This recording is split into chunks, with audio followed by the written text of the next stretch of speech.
Hi, and welcome back to State of the Nation, New Zealand. Let's talk about the big spend up on infrastructure that's been announced. Well, it was kind of announced last year, but the government has come out with a whole lot more details just recently about the $12 billion plan to invest in infrastructure, and that includes billions of dollars to improve roading. Hold up, what? Roading? That can't be right, because this government has defunded roading projects left, right and centre to make way for social spending. Why the sudden change? It's election year, and this government wants us to think that it hasn't neglected infrastructure to fund nebulous well-being goals that are largely unmeasurable. So a look at the Ministry website, Ministry of Transport that is, reveals a list of the roading projects that have been re-evaluated due to a lack of funding. The Ministry even says there has been a reduction in overall state highway funding for the 2018 to 2021 period. Transport was obviously first on the chopping block when it came to the areas the coalition needed to make spending cuts. Unsurprising really, since the Green Party is involved and transport still creates a lot of greenhouse gas emissions.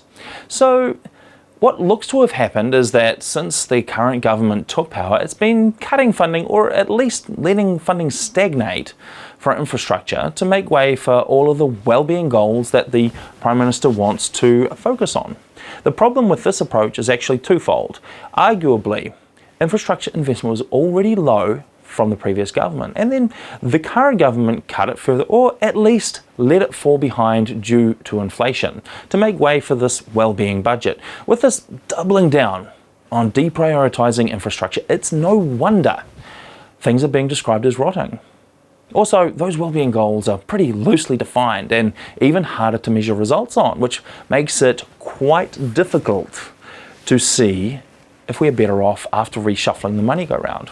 So, as usual, the government doesn't have any real idea on how to solve problems, so they take a bunch of our money and they allocate that money with a big announcement and some PR spin and hope that the problem somehow gets solved. Well, in most cases, this approach doesn't really work. Take child poverty, for example, which has gotten worse under this government despite all the best intentions. Anyway, the point is that in order to make room in the budget for these social experiments, other areas had to suffer, and spending on infrastructure was one of those areas.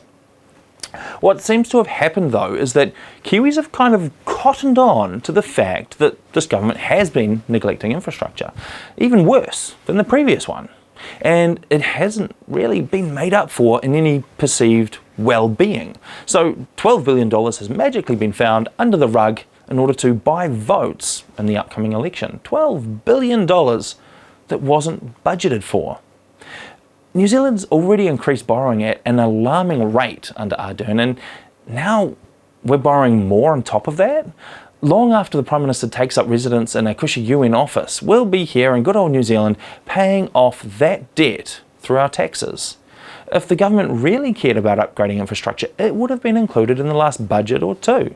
The fact that it wasn't there, they've just announced it now, that tells us it's clearly a reactionary measure and an election ploy, dangling $12 billion in spending right under our noses with the threat of cancellation if they're not voted in. But that's our $12 billion. We are paying for it, and paying for the interest too.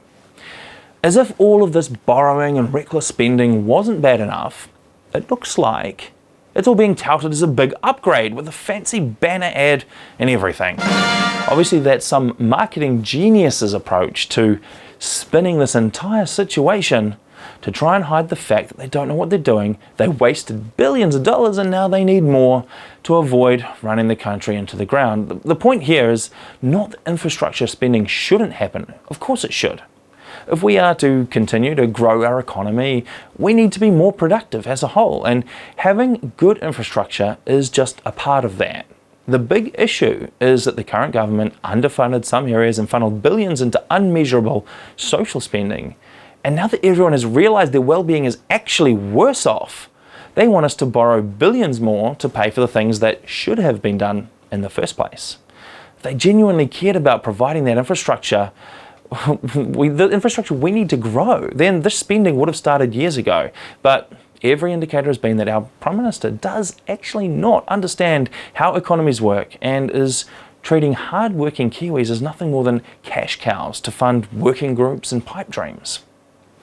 The 2019 budget was $9 billion more than 2018's and up a whopping $16.5 billion on the 2017 budget. And that's before taking this new spend up into account, because that was not budgeted for.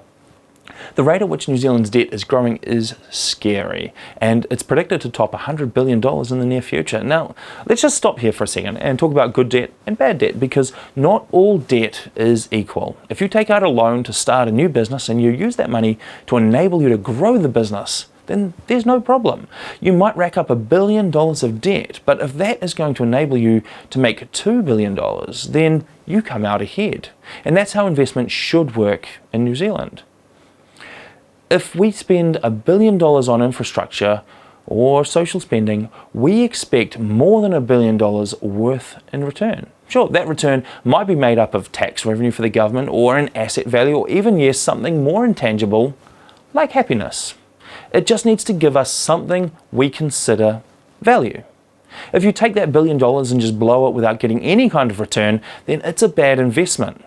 Unfortunately, accountability doesn't seem to be a thing for politicians, and we see a tendency to just borrow another $1 billion and try again. There's nothing inherently wrong with putting money aside in the budget to make people happier and healthier, but you've got to make sure that New Zealand and New Zealanders actually benefit. And that's what's wrong with this government. Wanting to help people is admirable, but handing out money without properly defined objectives is the opposite of helpful.